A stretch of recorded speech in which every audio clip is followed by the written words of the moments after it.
The Trump administration is firing back at reports that U.S. strikes on Iran's nuclear facilities did little damage. Both the head of the CIA and the director of national intelligence released statements contradicting those reports. Well, this morning, Defense Secretary Pete Hegseth took the media to task. CBN Middle East correspondent Julie Stahl has that story. Defense Secretary Pete Hegseth is blasting media outlets for playing up an early leaked report that suggested U.S. strikes on Iranian nuclear facilities did only limited damage. In hunting for scandals all the time, in trying to find wedges and spin stories, this press corps and the press corps miss historic moments. President Trump directed the most complex and secretive military operation in history. And it was a resounding success, resulting in a ceasefire agreement and the end of the 12-day war. Last night, CIA Director John Ratcliffe and Director of National Intelligence Tulsi Gabbard released statements that intelligence indicates that the strikes did severe damage to the nuclear sites. CIA continues to collect additional reliably sourced information to keep appropriate decision makers fully informed. Those that understand, those that see, those that do proper assessments recognize that what the United States military did was historic. Speaking at the NATO summit in the Netherlands Wednesday, President Trump challenged reports that the Iranians may have carted off large amounts of enriched uranium before the U.S. bombed the Fordo facility. We've collected additional intelligence. We've also spoken to people who have seen the site, and the site is obliterated.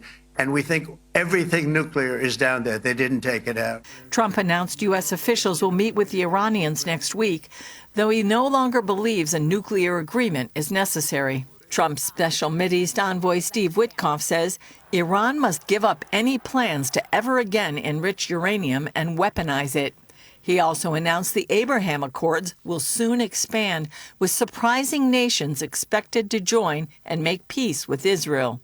We're hoping for normalization across an array of countries that maybe people would have never contemplated would come in. Meanwhile, Trump is turning his sights from Iran to Israeli prosecutors who are trying Prime Minister Benjamin Netanyahu, calling it a witch hunt. Trump posted that Netanyahu has fought harder than anyone to protect Israel, and he deserves much better than this, and so does the state of Israel. Bibi Netanyahu's trial should be canceled immediately. CBN News spoke with Israelis in Beersheba at the site of Tuesday's missile strike. Police spokesman Dean Elsden says Israelis are resilient. We're not a scared nation, and the second thing I wanted to tell you is to thank you for your support and all your viewers' support. Israeli Christian Arab Yosef Haddad thanked President Trump profusely for backing Israel and entering the war. And he had a message. Finish the job. Eliminate the IRGC, free Iran, and bring security to the Israeli people, bring security and stability to the Middle East, and you will bring security to the United States. Julie Stahl, CBN News, Jerusalem and Beersheba.